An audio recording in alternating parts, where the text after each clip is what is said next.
So, this is I think they call it a European shoulder bag that I got off of Temu. My wife got it for me off Temu because I wanted it. There's like just some like flash deals or something, some like free things you can get. And inside of it, I keep my lotion. And let me show you. So remember, I made this like it was May 12th. Today's May 16th. So I made this 4 days ago. And these cost $3 a bottle. The cycloastragenol I put in here doesn't cost me very much because I buy it in bulk off AliExpress. But so I use it all body. That's if you have this lotion with cycloastragenol on it that it's a lot of money if you're just gonna go buy some name brand lotion with cycloastragenol in it. And it's not really economical to use it all body. It's pretty luxurious there, like taking a bath in Evian every day. They sell these at the dollar store, at Dollar Tree. You can get these little 75 milliliter ones. It's just 1 milligram per milliliter, so that would be 75 milligrams of cycloastragenol put in there. So that's how I'm continuing and using it all body. I'm going to continue doing that because it's really working.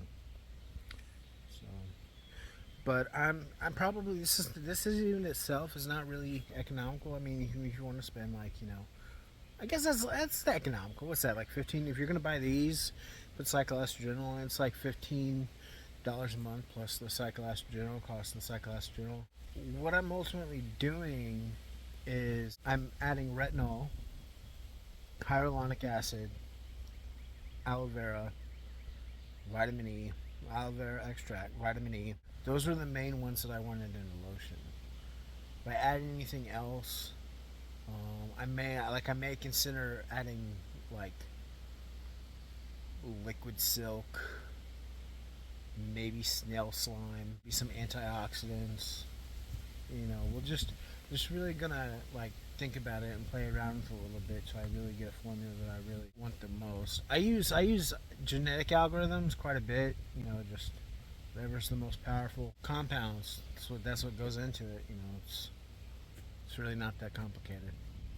I'm eventually going to come to some result. Everybody could come to the same result. Hey, that's my patented formula. That's my patented formula too. So I'm going to go back in and work now. I just came outside and tell you that. I have a lot of brands I'm launching that I've been working on for the past 5 years. I'm launching them back to back, and I'm trying to get those finished up. Some social media platforms, tools for developers, software engineering frameworks for developers and companies. So that's what I'm going to be releasing, trying to get it all out this month. I've been really kind of preoccupied, just a lot of things going on, but I think that I can still at least get some of it, out this month, and get the Elite Marketing website back up with the new framework that I'm going to be open sourcing. So that's what I'm doing. Just kind of really busy, and but I'm really excited about this. I'm really into healthcare and beauty lately, so I'm picking up on the pace on that. I'm getting a gym membership here soon, and I'm just kind of becoming a health and beauty nut over time. I was already kind of what they refer to as metro in high school, and everyone in high school really knew me like that I'm very flashy. But when I came to Christ, I was in a lot of trouble inside myself, and I basically kind of did kind of like the sackcloth and ashes kind of a thing with my clothing and I cut my hair because my hair was the most important. This is what I liked about myself the most, and the way I dressed. And so I started taking all that away from myself so I could let God in, because cutting my hair, like, it broke my heart. But that, like, like it actually worked. Like it actually worked. I cut my hair to let God in, and like I felt my heart like just inside the cracks, just like light shining out and becoming a new person. And but and 2000, that was in 2004, right? 2005, this is kind of coincidental, but I turned 20, and things are happening in your body after 20 that haven't really happened before. It stopped growing. Your energy is not really going to growing any longer. The food that you consume, and so you grow out. And on top of that, I moved to North Carolina for the never been out of lived in another state. Well, no, I lived in Louisiana for, that was at least 4 months I was in Louisiana over in the Homer Raceland area with my cousins. And so that was kind of like living, it was kind of wild. And then I lived in California for a month at a surf camp. And then I've been other places too. I've been in New Mexico, I've been to Arizona, Oklahoma, Missouri, but I think those are the only three that I've actually like stayed long enough to say like I kind of lived there: California, Louisiana, and Texas.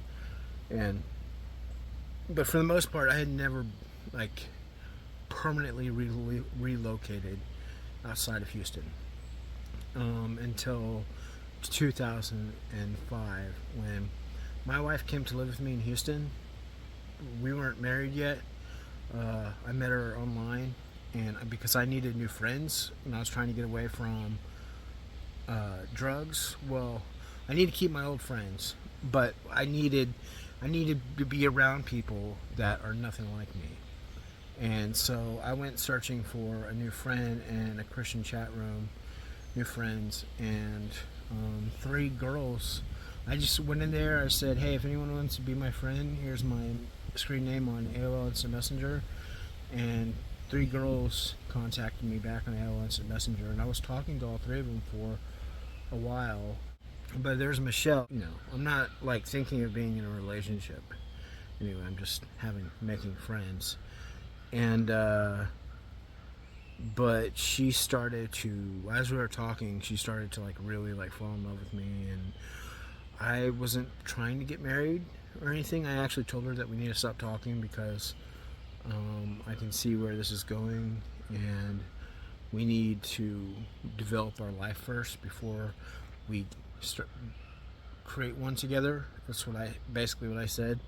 And I stopped talking to her, and then I was laying in bed one evening, and I had like a vision come up in front of me that she was extremely, extremely sad, and she was praying to God that I would come back. And it's just like, well, if I come back, she wants to marry me. If I come back, I'm getting married. I'm in a path where I'm getting married. Now, I didn't want to get married, at least right now. I made my way that I was never going to get married, but at least right now, I'm doing this thing where I'm just developing myself and developing my life and stuff. But I care too much about her to let her suffer like that, to be so attached to me, and to not be there for her. So I just was like, well, this seems where God's leading my life, because the love, like, I felt like if I said no, I felt like I was walking away from love itself. Because after I had that vision, I started thinking like, okay, what are my paths? I met her online looking for a job in Alaska. That's my plan, was to be on a boat in Alaska and save my money, because if you work on a fishing boat in Alaska, as long as you work the entire season, you get your reimbursing. You get your living costs reimbursed in many situations. And on this boat, the Star of something, that was the case. And so I put in my application, and I actually got a response back that they said yes.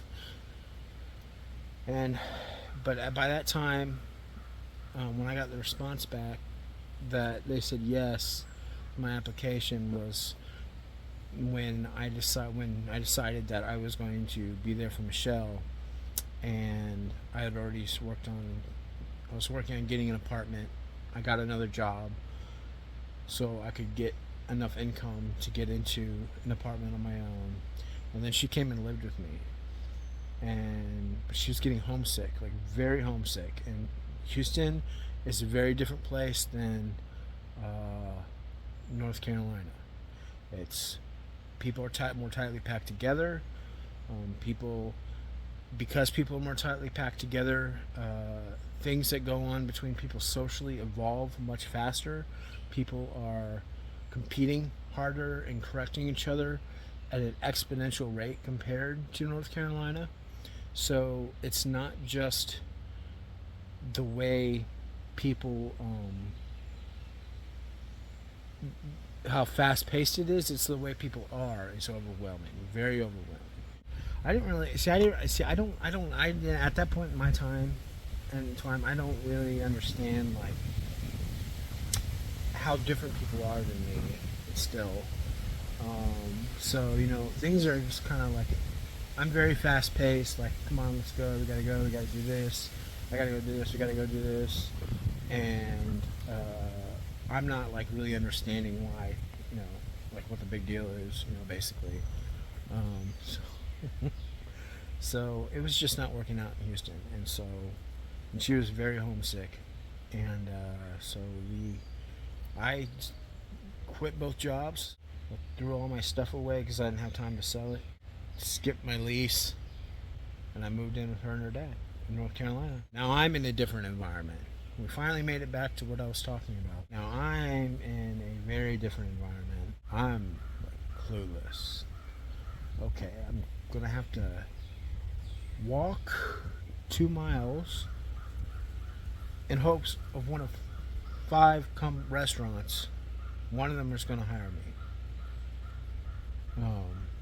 Okay, sounds stupid, but whatever. But I didn't. So I didn't. When I first moved there, I'm like, I don't really like know what to do. So I was just composing music on their computer and drinking her dad's Dr. Pepper for the first, like, I don't know, maybe 4 or 6 months I was there, because I don't like really like know like what am I doing in North Carolina, you know, with my life now.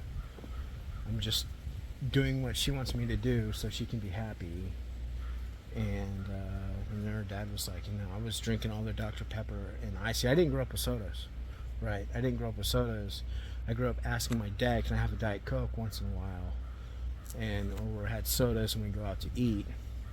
We went out to eat pretty often, but still, it's not like having sodas every day. And now Dr. Pepper's my favorite drink, and he has like all these Dr.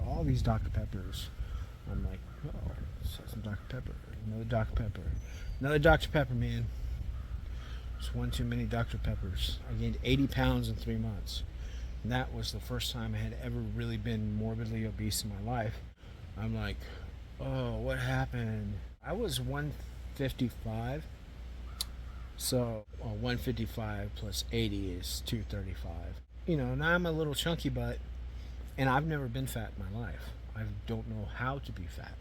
I'm not someone that throws my weight around. I'm a kind of a small person in general, just like,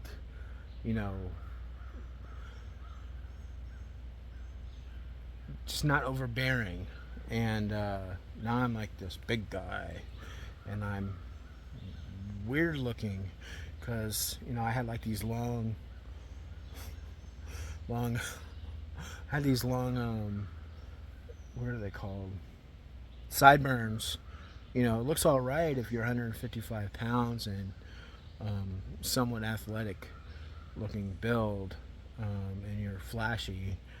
But I just never really got the picture that this is not working any longer when you're 235 pounds and you're not flashy, and I'm just in this awkward state that my brain is repairing itself from drugs that I had been a hardcore drug user, and I'm trying to be a good person. I don't really know how to be a good person, and I'm just this really awkward mess. I'm autistic, just really, really awkward mess.